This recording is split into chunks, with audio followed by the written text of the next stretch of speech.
Meski ceritanya terasa panas dan bikin salah fokus dan membuat tegang bagian bawah Anda, tapi tetap aman untuk semua umur. Kalau kalian suka dengan cerita ini, jangan lupa untuk tekan tombol subscribe, supaya kalian tidak ketinggalan cerita-cerita seru berikutnya. Jangan lupa juga untuk like agar kami semakin semangat membuat kisah-kisah menarik lainnya. Dan tulis pendapat kalian di kolom komentar tentang bagian mana yang paling bikin kalian ikut hanyut dalam alur cerita ini. Hari itu aku merasakan sebuah perasaan yang belum pernah ada sebelumnya. Itu seperti gelombang yang datang begitu tiba-tiba, membentur hatiku dengan keras dan tak bisa kuhindari.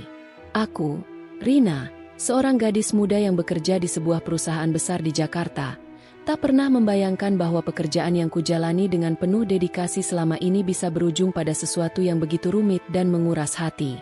Aku memulai karierku di perusahaan itu sejak lulus kuliah. Semua berawal dari semangat untuk membangun karir, dan aku sangat bangga bisa menjadi bagian dari perusahaan besar ini. Nama perusahaan tempatku bekerja sangat terkenal dan dihormati di dunia bisnis. Aku dipromosikan dengan cepat berkat kerja keras dan keinginan kuat untuk membuktikan diri.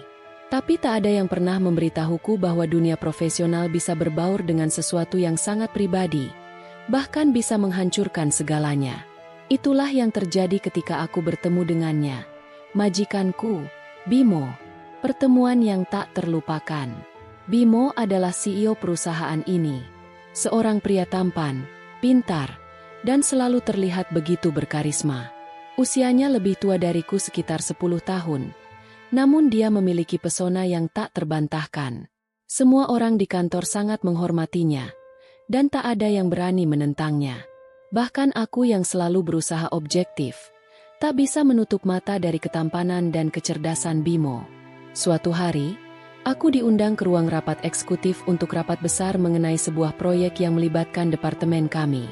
Saat itu, aku merasa cemas karena ini adalah pertama kalinya aku berada di ruang rapat dengan para eksekutif perusahaan. Tapi begitu aku memasuki ruang rapat dan bertatap muka langsung dengan Bimo, rasanya seperti ada magnet yang menarik perhatianku. Aku mencoba untuk tetap fokus dan profesional, namun entah kenapa, aku merasa deg-degan.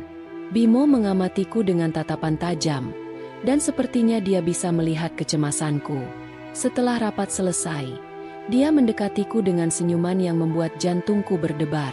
"Rina, kamu melakukan pekerjaan yang sangat baik. Aku terkesan dengan usahamu selama ini," katanya. Suaranya tenang namun penuh wibawa. Aku hanya bisa tersenyum canggung, tidak tahu harus berkata apa. Perasaan gugup yang luar biasa melanda diriku. "Terima kasih, Pak Bimo," jawabku dengan suara bergetar. Sejak pertemuan itu, Bimo mulai sering mengajakku berbicara tentang pekerjaan. Awalnya, aku merasa senang karena merasa dihargai dan diakui.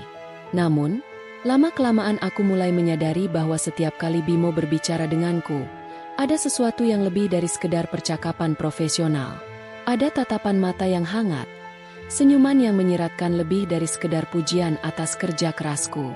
Aku mulai merasa tersentuh, meskipun aku tahu hubungan kami seharusnya tetap sebatas majikan dan karyawan. Titik balik.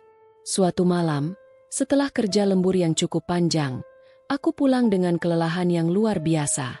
Namun, belum sempat aku keluar dari gedung kantor, sebuah pesan masuk ke ponselku. Itu adalah pesan dari Bimo. "Rina, bisakah kita berbicara sebentar? Aku tahu ini sudah malam, tapi aku rasa ada sesuatu yang perlu kita bahas." Aku merasa sedikit terkejut, namun rasa penasaran mengalahkan segalanya. Aku membalas pesan itu dan segera naik ke lantai atas gedung untuk menemui Bimo. Saat aku sampai di ruangannya, Bimo sudah menunggu dengan segelas kopi di tangannya. "Kamu kelihatan lelah, Rina. Ayo duduk," ucapnya. Lalu ia menyodorkan kursi kepadaku. Aku duduk di hadapannya, merasa canggung namun tetap berusaha untuk menjaga sikap profesional. "Ada apa, Pak Bimo?" tanyaku, mencoba tetap fokus. Bimo tersenyum tipis. "Rina, aku merasa akhir-akhir ini ada yang berubah antara kita. Aku tahu ini mungkin tidak seharusnya terjadi, tapi aku mulai merasa tertarik padamu." Aku terdiam. Kata-kata itu seperti petir yang menyambar. Aku menatap matanya, mencoba mencerna apa yang baru saja dia katakan. Pak Bimo, maksud Anda? Aku tahu ini salah, lanjutnya. Kita punya jarak yang sangat jauh, dan kita berdua ada dalam posisi yang tak bisa saling mendekat. Tapi aku tidak bisa menahannya lagi. Aku ingin lebih dekat denganmu, Rina. Rasa bingung dan terkejut melanda hatiku. Ini adalah cinta yang tak boleh ada. Cinta antara majikan dan karyawan adalah sesuatu yang sangat tabu. Tapi di sisi lain, perasaan yang aku rasakan pada Bimo juga bukanlah perasaan biasa. Aku tahu, dia tidak hanya sekadar majikan bagiku, tetapi sudah lebih dari itu. Perasaan itu begitu kuat, dan aku tak tahu bagaimana cara menahannya. Tapi Pak Bimo, aku terdiam, kesulitan untuk melanjutkan kalimatku. Kita tak bisa seperti itu. Ini bisa menghancurkan segalanya. Bimo mendekatkan dirinya sedikit lebih dekat. Aku tahu itu, Rina, tapi aku sudah memikirkannya lama. Kita berdua sama-sama dewasa, dan kita bisa menyelesaikan masalah ini tanpa merusak karir kita. Aku merasa dunia seperti berputar dengan cepat. Cinta yang salah, yang terlarang, yang akan menghancurkan dunia yang selama ini telah kubangun. Cinta yang menyakitkan. Malam itu, Bimo dan aku berbicara panjang lebar. Kami memutuskan untuk menjalin hubungan diam-diam, tanpa diketahui siapapun. Kami berusaha menjaga profesionalisme di tempat kerja.